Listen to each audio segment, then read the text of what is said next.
You're listening to the Weekend Sport Podcast with Jason Pine from News Talk ZB.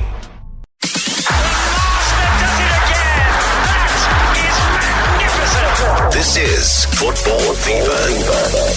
Hello everybody, welcome back to Football Fever with Bonnie Jensen and Jason Pine, the podcast that covers all things New Zealand football, from the Wellington Phoenix men's and women's teams in the A-League to Kiwi footballers overseas. Today I'm joined by New Zealand Herald football writer Michael Burgess. Michael, welcome. Thanks, Bonnie. Great to be here, and big shoes to step into. The legend from Taua. Yeah, obviously Jason Pine is away for the next couple of weeks, so we've got the chief football writer in, so we're in good hands, folks. But Michael, some good results over the weekend. What did you make of the Phoenix, both men's and women's teams, and how they got on? I mean, these are great. These are beautiful times for the Phoenix, their fans, the club. I mean, what a way to start the season for both teams, and just not just what they've done, but you can see where they're going. I think that's the pleasing thing, especially with the women's team after the last couple of seasons where, you know, everyone wanted to be optimistic, but you couldn't really see a clear path of progression. Now you certainly can. And the men have got a really good base. The way they've started the season, if you look at previous, they're notoriously quite slow starters to a season. Started really well. They've got a new coach. They've lost quite a few players, and they're unbeaten. So it's good times. Yeah, and on that, obviously, we'll start with the Phoenix men and how they got on over in Melbourne on Friday night. They came away with a 1-1 draw. Ryan Teague scoring for Melbourne Victory in the 14th minute before an own goal for the Phoenix from Damien De Silva in the 41st minute. So 1-1 draw there. But what was remarkable in this match was the stats that the Phoenix conceded 18 shots on goal and only one of them went in, whereas the Phoenix had 0 shots on goal. Talk to me about this and how this match kind of unfolded. Yeah, it was quite extraordinary. I can't remember a game where a team has got a point and not had a single shot on goal. So it was, in some ways, a bit of a burglary by the Phoenix. But in other ways, Melbourne Victory are a very good team this year. They've got the most resources in the A-League. You know, they're back to where they should be after a couple of seasons of being a bit ordinary. So it's a tough place to go. And they were really good for the first half hour, but the Phoenix stayed strong, stayed in it. As you say, they got the equaliser, a rare counter-attack. Nice work, beautiful cross from Costa Barbarousos, and the Melbourne captain put it in his own net. So it wasn't great with the ball. The coach has admitted that. He came in and said after the game that actually we weren't very good with the ball, but they did enough. But the main thing was that it was a very, very good defensive performance. And when you're starting off as a new coach with a new team, as you know, Bonnie, the most important thing to sort out, I think, is the defence. Get that sorted, get that platform going. You can work on the attack as the season goes, but you've got to be able to be strong defensively. That's something the Phoenix have struggled with, and they're certainly looking much more solid in that area this year. And obviously there was a little bit of controversy around a possible penalty, but then that didn't happen because earlier VAR decision and a very, very slight offside.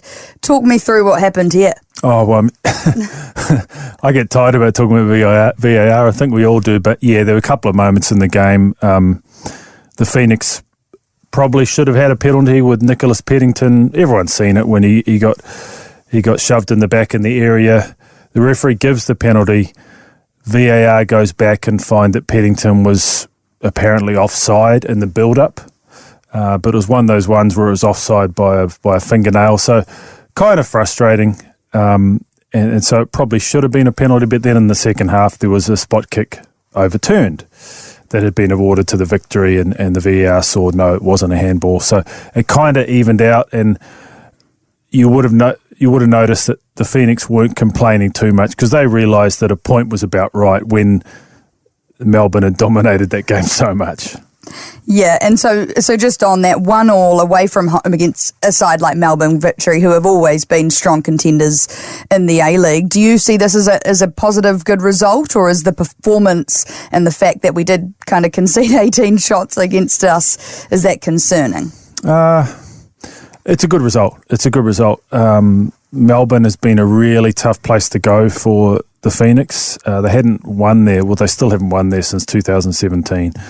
And there's just a long record of a lot of tough losses over there. So to get a point against a team like the Victory in a game where they weren't playing that well with the ball, you definitely take it. It'll do a lot for the belief. So I don't really see it as a concern in terms of their attack. They will start to get that going. I mean, they scored 5 goals, the week before. So it's just a bit of a work in progress. They've lost a lot of good players from last year. Clayton Lewis is one, Ugarkovic is another.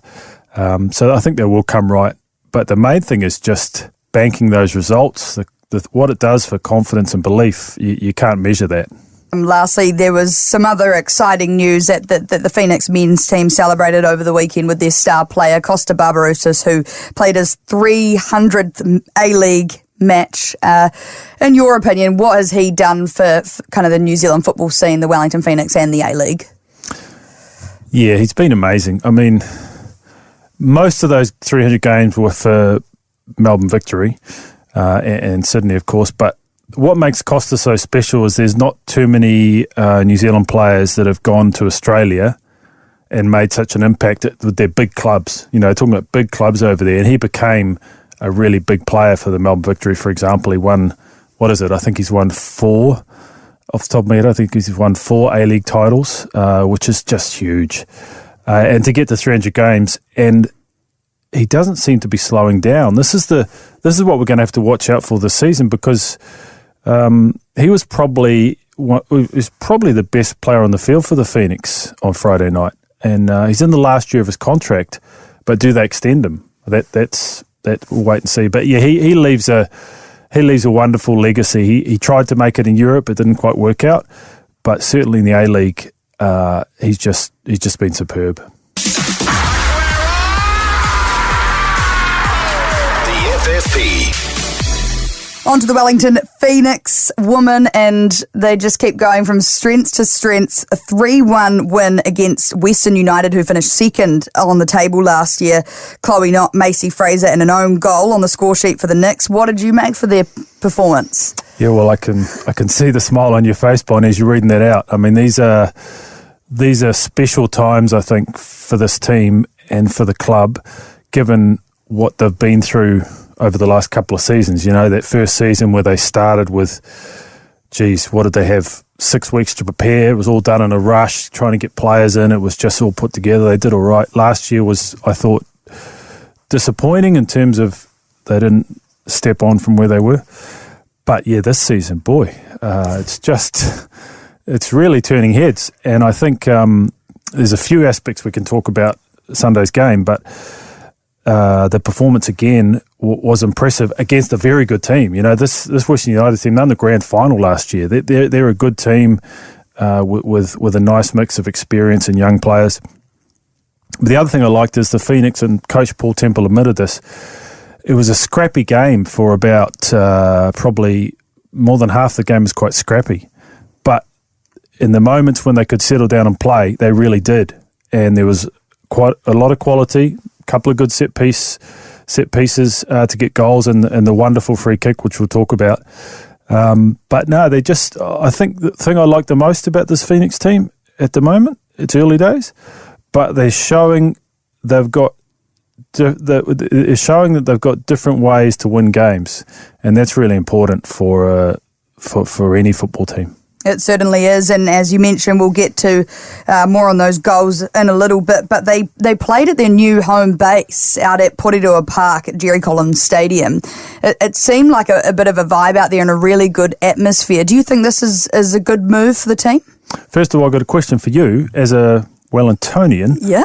How far is it from, like, if you're in central Wellington, say someone like me, I'm at Te Papa, Is it quite a trek to get out there, or it's definitely not, and it's easy enough to jump on the motorway. It's probably 20 minutes from the city centre, or equally 20 minutes from Lower Hutt and a little bit further from Upper Hutt. So it's certainly not far. A different area obviously to go to, but I think, as we saw yesterday, there was a good enough crowd. I believe 1,700 people turned out there, and it's great for the community out there as well.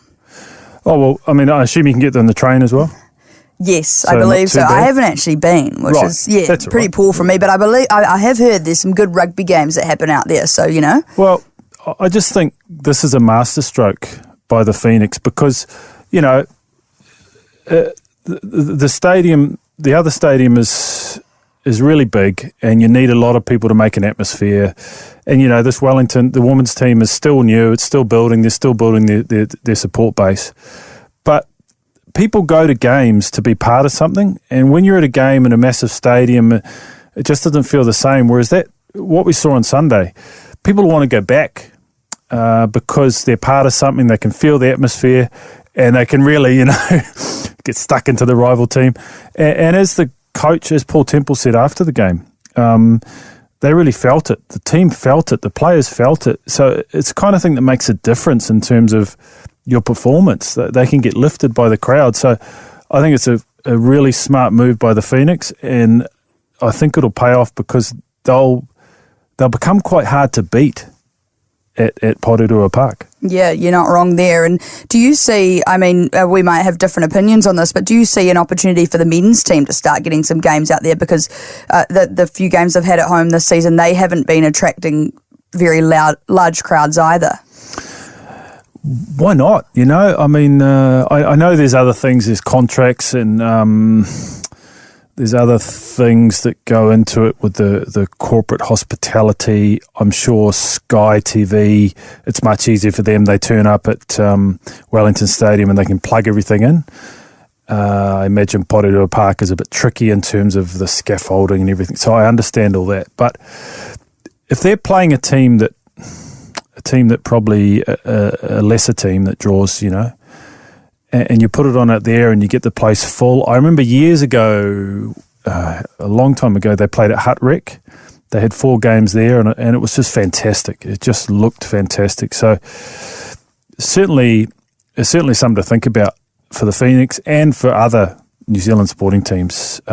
Find a way to play in a ground that actually fits well, fits you. Yeah, it's definitely, certainly more intimate, and I do remember those games at the Hutt Rec, not far from my house, and great atmosphere. So, I think as you mentioned, the Wellington Phoenix are on the right track. But yesterday they played exceptionally well. We'll start with Chloe Knott, who scored the first goal from a set piece, I believe. She came into the midfield replacing Grace Wisniewski, who unfortunately tore her ACL last weekend. So Chloe Knott, this is a statement goal from her. Well, it was certainly an important moment. It was a really scrappy goal, but a great delivery from Michaela Foster. As we've seen a lot, creates confusion in the box, and the defenders couldn't quite deal with it. And not the good thing that Chloe Knott did was react first. She reacted first. She was there first. I don't know about you, but it's a bit sad actually every time I see, this is diverting, but every time I see Foster put in a beautiful set piece or a free kick, because I think back to that game against Switzerland in Dunedin when she wasn't put on the park at all, when we desperately needed something and we had all these free kicks that were wasted. But anyway, I should let that. Don't go back there, Bert. Let that go. But yeah, Chloe Knott, it'll be interesting to see what happens, because it's terrible for Grace, and you really feel for her. She's been through a lot in the last few seasons, wonderfully talented player, but been through a lot with injuries and the mental health struggles as well. So an ACL is just horrible. But the Phoenix have got some options there. And I guess when Knott comes in and plays well in a winning performance, then she's putting her hand up. And we've obviously got Annalie Longo, football fern, who is also another option in the midfield off the bench. It's quite exciting considering the amount of depth this Wellington Phoenix team have. Yeah, that's the thing. That's where the excitement will come, is that it'll get to the point where Paul Temple would be leaving players out. He'll be having really hard decisions to make. You didn't really see that in the previous 2 seasons. It was more, who can we put in, who's up for it. So Longo, she doesn't quite have the engine at the moment to play 90 minutes. She's still coming back from, her ACL. But as she does, I mean, I think she's perfectly suited to this team at this stage of her career. And then we have to talk about, the talk of the weekend, and that is Macey Fraser, and not only her exceptional performance, but her unbelievable goal from a dead ball outside the box. No male or female keeper, I believe, in my opinion, is saving that. What do you make of Macey Fraser? Well, I think I might start a Macey Fraser podcast, to be honest. I think there'll be a new weekly podcast on her because, it was a stunning goal. I was thinking back to all those seasons of the Wellington Phoenix men back to 2007, and there's been some good free kicks over the years, but you could probably count on 2 hands, maybe 1 hand, free kick comparable to that. That was just an unbelievably beautiful strike, and that's why everyone's talking about it, because football fans or even just sports fans, they look at it and they go, wow, that's like something I see in a European league, So a very special moment, and it's just great that Macey Fraser, after doing so well for the under-17s in 2018, she then kind of disappeared. I've done stories on this for the Herald. In 2020, it felt like she was being ignored. She went to Ole Academy and was playing with the boys, but wasn't really getting looked at by the national selectors, that sort of thing, the age group teams. And she's found her way back, and now look at her. She's just, she's got so much. We don't want to overhype her, I guess, but she's got so much potential, and it's just great that she's back where she should be. Because as you would know, New Zealand hasn't had many players with that kind of technical ability. It's quite rare in the men's or women's game. We don't produce those kind of players. We produce different sorts of players. So someone like that is quite special. And do you think she's on Jitka Klimkova's radar now? Are we going to be seeing her maybe feature for the Football Ferns between now and the Olympics next year? Too bold of me to say that? No. What I'll say, no, it's the opposite, Bonnie. What I would say is if she doesn't feature for the Football Ferns between now and the Olympics, there's something wrong. That's how I'd look at it. Like, we got to keep it in perspective, because the A-League is not the top tier of women's football in the world, and the European leagues, there are a lot of leagues that are a bit higher than the A-League. But when you see a young player having such an impact in a good league, you take note, and she's special. I mean, I thought she should have been a bolter for the World Cup squad, and I asked Jitka about that last year, but to be fair, she wasn't really playing. I think she was only playing domestically, so it's hard to pick her from that. But no, I think as we speak, after Jitka's finished listening to this podcast, I'm sure she'll be making notes anyway in her notebook about Macey, because she's someone you want to bring in. You want to bring into the camp, and you want to see, hey, how can this girl perform with my established pros? And the Wellington Phoenix women and, of course, Macey Fraser are back in action next on Saturday night across the ditch, taking on Central Coast Mariners. They're the new team to the league this year. What are their chances here? And do you think the Phoenix women can be making these playoffs? So do we need to kind of reassess our expectations of this team? Yeah, I mean, I think we do. The first thing we have to remember is there's 18 games to go. So there's we're not even a quarter of the way through the season. I'm not that good at the maths, but I don't even think we're an eighth of the way through the season. So there's a long way to go. We've seen a lot of other teams in other competitions have a good start and then fall away for different reasons, whether it's injuries or just someone loses confidence, or all kinds of things can happen. So a long way to go. But starting so well is very exciting. And as I said at the start, you can see the pathway, you can see where they're going. So, at this stage, you've got to say they're going to be in the mix. They're going to be very hard to beat in Wellington. And they're going to go to play the Central Coast, and we're all expecting them to get a result. We're expecting them to get a point or win the game. It's not like the last 2 seasons where they go and play in Australia, and I guess we're just hoping that that they're competitive. This is a different scenario. And as we mentioned, the Phoenix will be over the ditch, taking on the Central Coast Mariners on Saturday night. Lastly, we're going to jump over to the FIFA Under-17s Men's World Cup in Indonesia, where New Zealand just played overnight and fell to Venezuela 3-0 in their opening match. They conceded a goal firstly in the 29th minute and then the 87th and 97th minute. Not a great start considering they have football powerhouses Germany and Mexico left to play, but Michael Burgess, in your expert opinion, what do you kind of make of the boys in that result, and what are their chances of kind of making the knockout stages of this tournament? Well, it'd be pretty hard now. I mean, the thing at the tournament, you've got to start well. You've got to at least start with a point. As you said, it's a very tough group to have Germany. Mexico, the best age group football country in the world. They just produce amazing age groups teams. And having spent quite a bit of time in South America, all those countries, Venezuela included, just worship the game, and they've got so many good players. So it was a tough group anyway. Now it gets even tougher. The main problem is all those other teams we mentioned, all their players are basically what you would call professional. So they're at professional clubs there.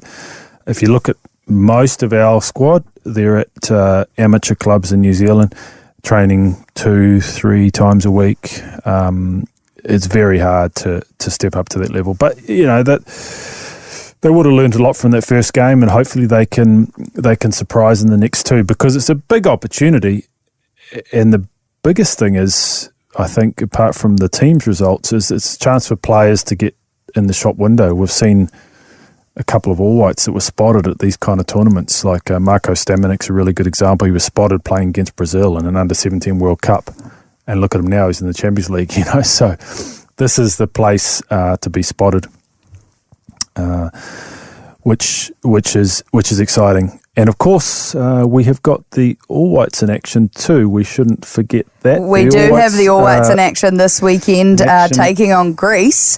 They'll be looking to pick up a result after losing to Australia the last window. What are their chances here?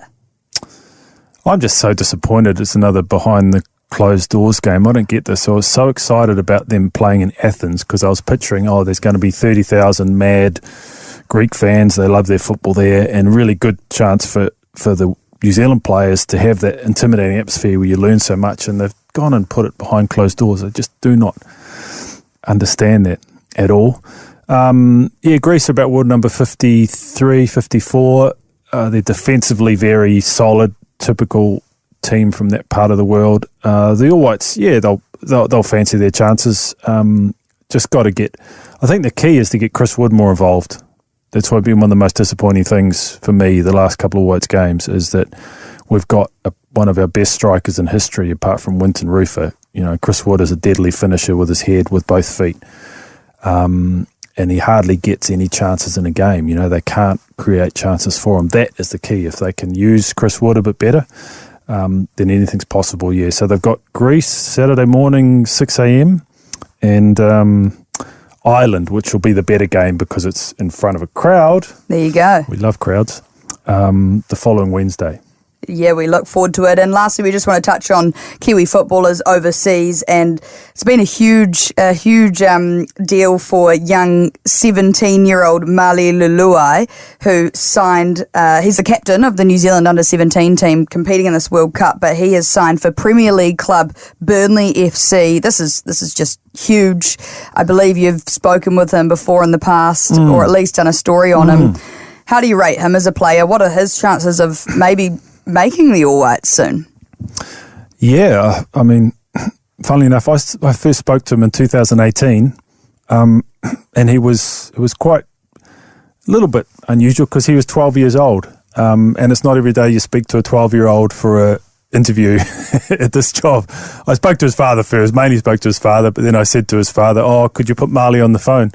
And he said to me, we had a chat about different things, and And I said, at the end, what are your dreams? He says, I'd love to make it as a professional, and I want to be as strong as my dad, because his dad was a former rugby league player, real hard man. But it's a wonderful story, Bonnie. He was at the Manchester City Academy for a long time. He's been in England. He wasn't born in England, but he's been in England almost his whole life because his dad's been over there a long time. Been in the Man City Academy. But to stay in that academy, the best academy in Europe probably, he was in it till he was about 16. And then he signed with Burnley, and now he's been upgraded, as you say, to a Premier League deal. It's just fantastic to have another New Zealand player in the Premier League. It's just crazy because it's such a hard thing to get to. So you would think that he won't be. They wouldn't rush him into the All Whites because he's still only 17, but he's certainly on course. And in a couple of years, I'm sure he'll be in the team. And if he keeps progressing, he could be a really special talent. Because when you're playing at that level, it's just but it's a wonderful story. It is certainly a wonderful story, as is this podcast. Thank you so much, Michael Burgess, for joining this week's episode of Football Fever. We will catch you all next week after the All Whites, after the Wellington Phoenix men and women, and we'll see you there. Football Fever. Football Fever. For more from Weekend Sport with Jason Pine, listen live to News Talk ZB weekends from midday, or follow the podcast on iHeartRadio.